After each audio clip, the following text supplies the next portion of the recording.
A sergeant humiliated her in the mess hall, then her dragon tattoo froze the military base. The mess hall was loud that afternoon, the usual clash of metal trays, boots scraping tile, and voices competing to be heard over the hum of ceiling fans. It was supposed to be a place of rest, 15 minutes to eat, breathe, forget the weight of the uniform. But for Petty Officer Mara Vance, it became the place where everything changed. She stood at attention beside her table, her tray untouched. Across from her loomed Sergeant Calder, his shadow long and sharp under the fluorescent lights. His voice cut through the room like a blade. "Do you think you're special, Vance?" he barked, late to formation again. Conversations died. Forks froze midair. Every soldier in the mess hall felt the shift, the way silence can become heavier than noise. Mara kept her eyes forward. "No, Sergeant." Calder circled her slowly, like a predator savoring the moment. "You think because you passed selection, because you wear that patch, you're untouchable?" He stopped inches from her face. "You're a liability."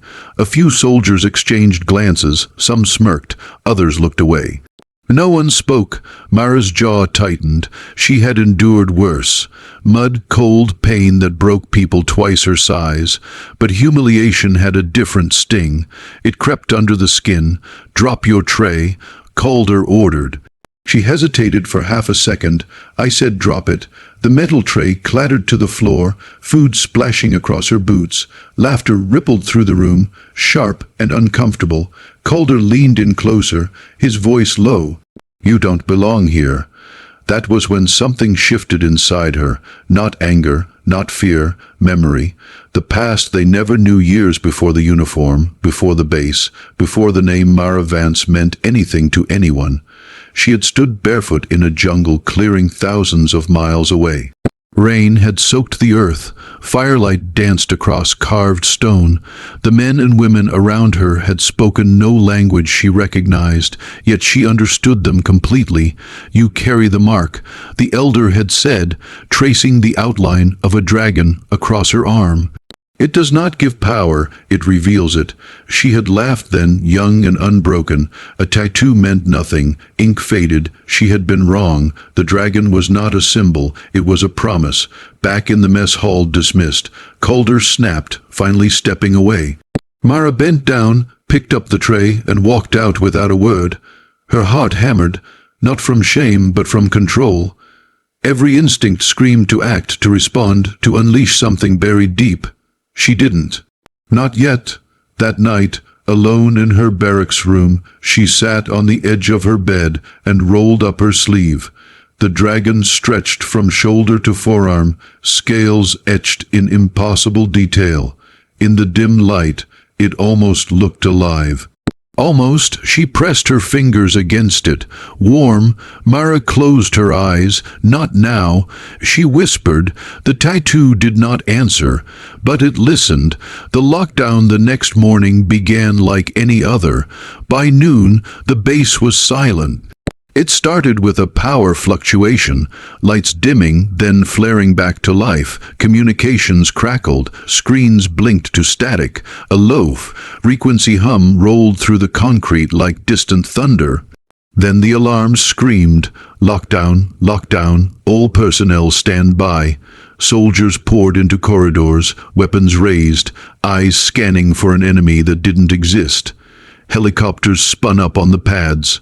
Command scrambled for answers. None came. In the center of the chaos stood Mara Vance, calm as stone. Her tattoo glowed faintly beneath her sleeve. She hadn't meant for this to happen. The control had slipped, not completely, but enough. The base responded to her presence the way iron responds to a magnet. Security doors sealed. Surveillance feeds froze on her image.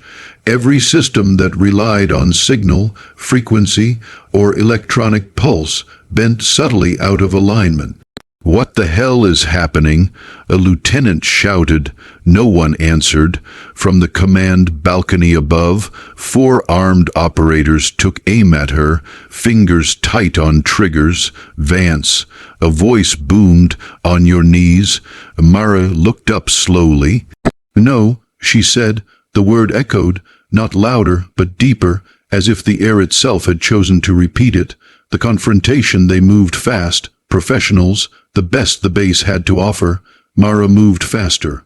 She sprinted, boots pounding concrete, leaping for the stairwell as gunfire erupted behind her. Bullets shattered railings, sparked against steel. She slid, rolled, came up with her rifle already in hand.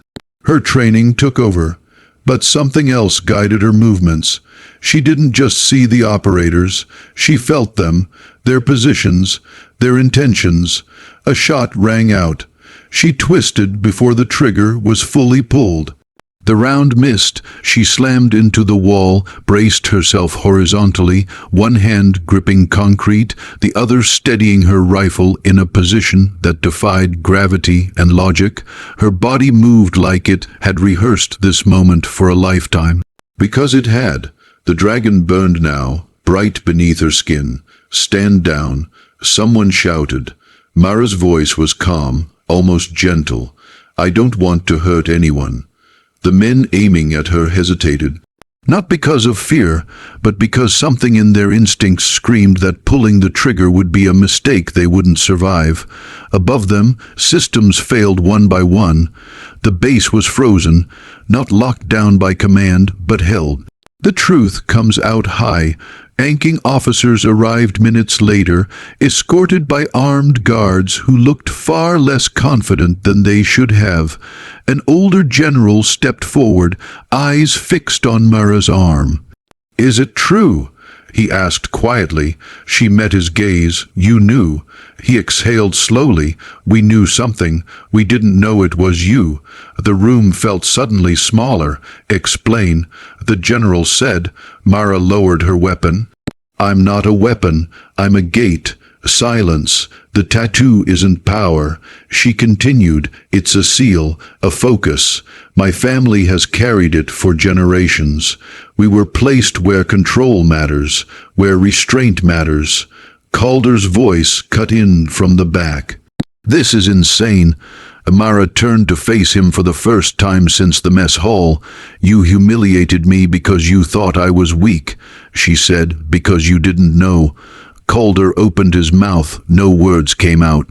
The general raised a hand. "Stand down, Sergeant." Calder froze. For the first time, the balance of power had shifted. Choice the base system slowly came back online. Lights stabilized. Alarms died down. Helicopters powered off. Mara exhaled, long and steady.